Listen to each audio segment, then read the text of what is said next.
assalamu aleykum bandiraɓe sehilaɓe yeeɓiyankoɓe ayawo pindi tv bisimilla moon e robinde moon jayndeji garandi moɗon aljuma hande ko weltare tan wonante amen e kala subah momin gandi yiiɗo artude amen kuccita e moɗon ko adi ɗum en jetti allah en juule mouhamadou rasulullah sallallahu alayhi wa sallam en jetti kadi allah kokkuɗo men fartangue artude ɗo hande e darade ɗo huccidde moɗon bandiraɓe yeeɓiyankoɓe ko noon min calmini to jihnaɓe sernaɓe waliyaɓe moni foof salminama ɓe ñagama duwaw nde yuppoto e windere nde foof yuppo e sénégal ha oɗo boros covid 19 tampinde yimɓe rumto ɗumen no kala aljuma amen mbiye moon aljuma moƴƴo malaɗo aljuma kisal aljuma jaam ende artata ko limtinde ko noon kadi min calminit mone mona kala inde muɗum ene wonde mbadi yettode muɗum hay momin innani min calmini no kala subaha bani mon debbo jeenama ndongo ene ara ɗo ene wonde banum gorko mouhamadou hunare amadou moussa an bisimilla ma mbani mba debbo pullo debbo mo jum donde masina toro mi salminima mi nawtuma toon to ceelaw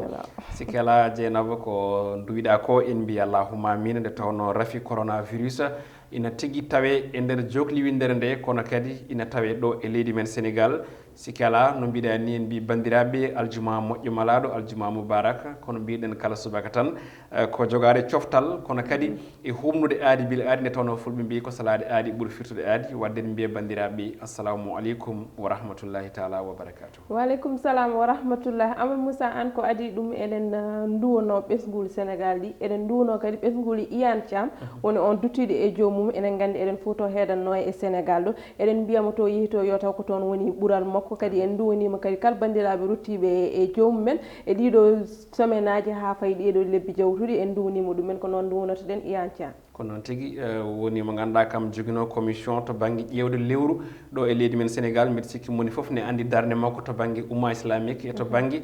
hono leydi ndi guila e ƴewgol lewru korken tasken e ko nandi hen eɗen gandi kanko addano commission o ko hanki jamma ndeysan o hooti e joomi keɗen mbiya yo toon woni foftere makko jeena allahumma amina amadou moussa hande ko ɓuuri tengtude e jayndeji men hande ene jiiya ko ɓuuri tengtude e roɓino men jayndeji ne wayno ko toɓɓere wotere oɗo variant to britannique to banggue covid 19 ɓe mbide ko naati leydi men sénégal ko ɗum jeeyi sababu noon jayndeji ɗi kala jeenaɓe oɗo subaka hande pini dawi hen kono de caggal roɓino men jayndeji e guinol golle ma en gar eko yowiti e aljuma kala eɗen gandi ma en kaale coftal ɓalli hande ma en kaal eko yowiti e candidature uji 4 ɓe ganduɗa ko suɓaɓe kañumen jogoto foɗodirde woni jappere e lefol kaf hol joguiɗo fartangue ardade ɗum ma en gandu ɗum ko fay arde so Allah jaaɓi hande uddide damal ko jayde libération ko noon tigui nden jayde wi ko la variante britannique de la covid 19 détecté au sénégal manam de on ɗon sifa rafi boros covid 19 ɓurɗo wulde ɓurɗo ñadde ɓurɗo yawde rabde yettima ɗo e leydi men sénégal e gardini bindol e ɗemgal tubankore jayde wi ko elela manam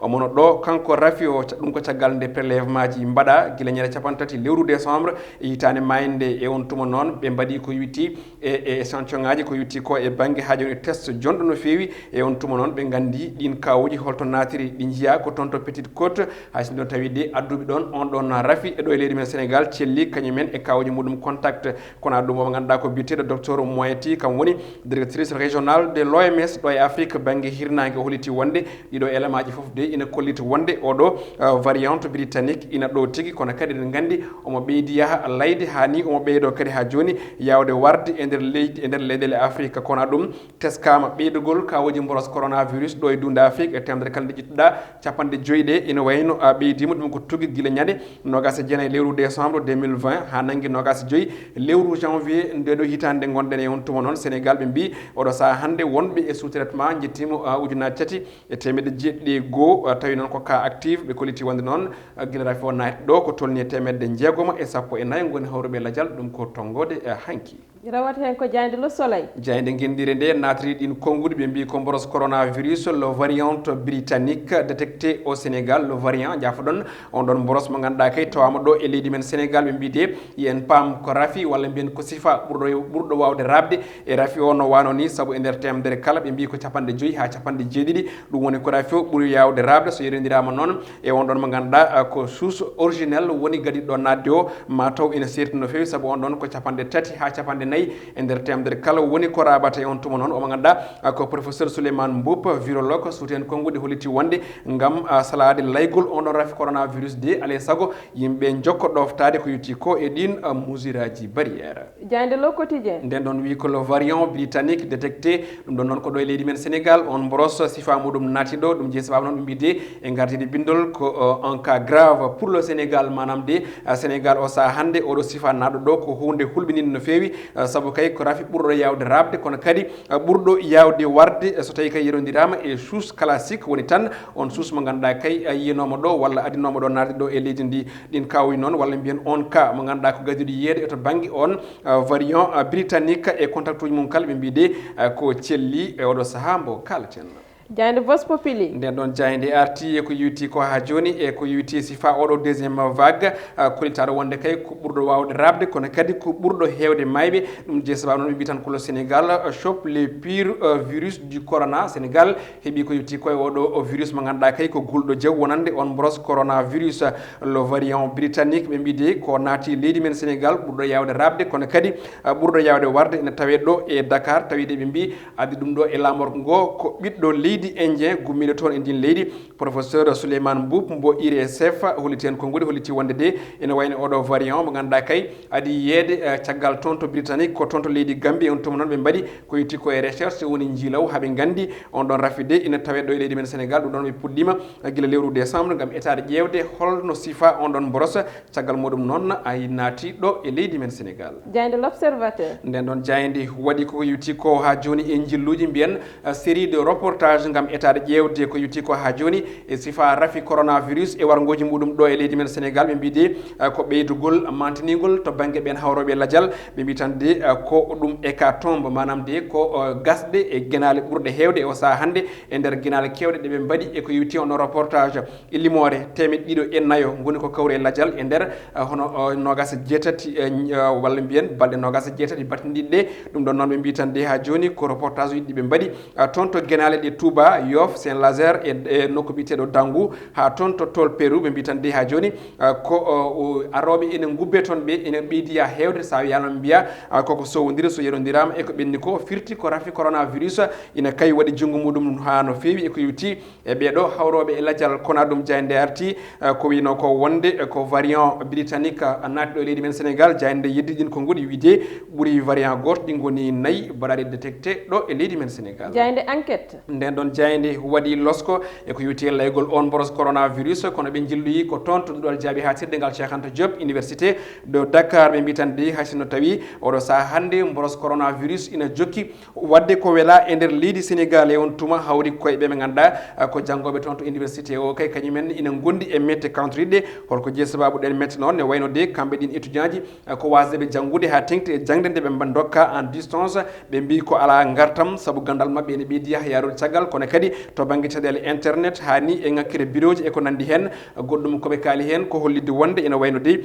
oɗon mo ganduɗa ko professeur biyeteɗo Ibrahima Tali Diouf mbo FASEC suuti konngudi so hollidde wonde ene wayno so tawi laamu ngu ummaki jonde ɗo faya ɗo ala ndiyam jayde las nden ɗon jayde arti e on ɗon variante britannique mo ganduɗa kayne tawe ɗo e leydi men Sénégal kono kadi ko woni koye ala une e nden ɗon jayde ko indice mo ganduɗa kay ko fate banggue hono corruption mbuñaari hoto leydi men tolni ɓe mbi tan de ko leydi meɗen dirtani ha oɗo saaha mo kalten ko dasde koyɗe tuggi e 2016 fayi 2021 ha joni leydi men Sénégal ko ɗo wonno woni yahani yesso kono kadi ruttaki caggal e on tuma noon ɓe mbi tan ko Sénégal ha joni de ine tawe e ngol didol boɗowol to banggue on ɗon corruption goɗɗum ko tawete hen ko haare gam haɓare ɗi rafiji woni VIH sida kono kadi e tuberculose hani e paludisme leydi men Sénégal heeɓi ko tolni e 46 milliards e copreji CFA jayde stade nden ɗon guddirten e kala subaka no wowi wade e ñalawma hande o ɓe gari ko e victoire polgu mantini ngu ganduɗa ngu kay Liverpool waɗi ɗum hanki toon to Tottenham Stadium manam on club moɓe kawruno loggi tati e leggol gotol ɓe mbide ko Sadio Mané réveille le champion Liverpool kanko Sadio Mané noon o findini tigui ɓeɓe ganduɗa ko gayi moɗi ɓe kippu Liverpool kanko Sénégal najo o marqué kono kadi o rokki passe décisive no pamir toon o rokki Firmino marqué nde wayno noon bid makko hanki o waɗimo ko tolni e loggi 90 ɗi o marque makkani on ɗon kippu mbo Liverpool ɗum jeyi sababu noon Mané yawti eko yewti koye mo ganduɗa mbiyen o ɓuuri bituji hono Luis Suarez ene wayno jeenama ndongo ko ɗum ɗo wonno ko tongude ne kelle gadan e oɗo subaka noon tigui Amadou Moussa Anne no kala e subaka ko jayde stade uddata jayndeji meɗen woni uddata ngal ɗon damal kadi udditen damal gongal ngal hande ko aljuma en jii ñande fof gartanten bandiraɓeɓe koye sport woni coftal ɓalli hande kadi ko hen gartanten ɓe kono kalten hande koye ɓeɗon nayyi wonɓe haɓanade joɗade e jappere woni ardade on kaf ko ɗum kalten hande meɗa namdoma hande ko woni sens nafoore ndeɗon ɓeɗon wonɓe haɓanade pour goto e mabɓe ene yiiɗi joɗade e kaf ko noon tigi wonɓe foɗodirde jappere woni gardigu confédération africaine de football no mbirɗani ko noon gam lomtade ahmad mo ganduɗa ko ɓiɗɗo leydi witendi Madagascar eɗen gandi kanko candidature makko waɗɗaki saabu jeeyi sababa wonko tuma ko fewi to banggue ko wiyete ko hono mbuñari woni corruption e gueɗe ganduɗa ɗe ko ñamde koppareje tawi rewani e lawol yewnutuma noon ɓeɗo nayo waɗaɓe retuni manam heptinaɓe de candidature uji mumen jaɓama ina hen biteɗo maître Augustin Senghor mbo leydi Sénégal kono kadi ina hen biteɗo Jacques Anouma mbo leydi Côte d'Ivoire ina hen biteɗo Ahmed Yahya mbo leydi Côte d'Ivoire kono kadi oɗo Sud Afrique najo mo ganduɗa ha joni kay wiite mo ganduɗa inde muɗum ma en jiitude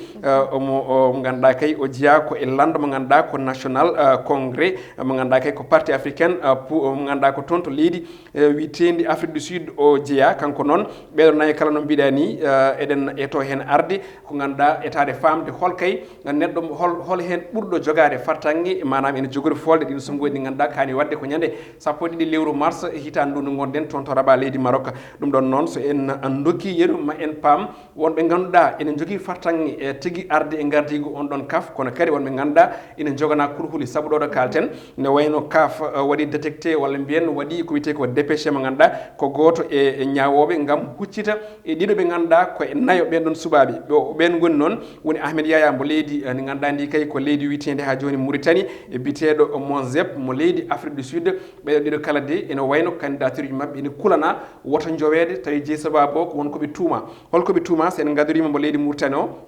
ene wayno o tuuma ko wadde nawa toon to leydi Espagne ɗi ganduɗa ɗi tawi transfert uji mabɓe rewani e lawol koto banggue guyka ko wiyete fraude ɗum ɗon noon so tawi ko tuuma e makko waɗama retuni candidature makko hawnor seeɗa kono kadi goɗɗum ko tuuma toon to leydi Mauritanie koye événement ji walla mbiyen ko junggo walla ni ha joni ko wiyete gueɗe koppareje jinnaɗo makko ina tuuma wadde financé ko witti ko e fitnaji bonno toon to leydi Mauritanie ɗum ɗon noon so tawi ha joni tengti kanko Ahmed Yaya candidature makko ina leefi no fewi sa renaki ma ɗum riwti walla yowe kono ɗum omo ganduɗa ko Monzep mbo Afrique du Sud na joni kaali jeero e landa ANC landa mo ganduɗa ko landa tigui teskar landa mo Nelson Mandela holtamo wonde de e kanko Patrice Monzep so tawi ɗum ɗon kadi tengtinama saabu wiyama so tawi o ari e gardigu kafa ina gasa no yiiɗi liggorade ni hono ngal ɗon gollorgal ina wayno moƴƴata no fewi saabu golle ɗe jarata ɗum ɗon noon ɓen ɗiɗo hande kamɓe goni e waɗede ko wiyete auditionné ñalawma hande o ene gasa ma verdigo sam ko ɓoyta e on tuma noon ma en gandu beele koɓe mbaɗa retenir ko ma ɓe jewtu walla ala goɗɗum ko ganduɗa eɗen kaala chance uji woɓɓe omo ganduɗa ko maître Augustin Senghor ina jogui hande appui manam ene jogui balle kewɗe to banggue Afrique banggue hirnangue ene hen Gambie ene hen kadi ɗo kalten délégation Sénégal nan toon to leydi Mauritanie haysono tawi Mauritanie jogui candidat kono eɗen ɗamina so renaki tan ɗaɓe mbawi yaltodirde Cap Vert ha toon to Sierra Leone wonɓe foof ina nanggoreno mo ganduɗa ko maître Augustin Senghor yadude e hoore leydi ɗi Macky Sall kono aɗum mo ganduɗa ko biteɗo hono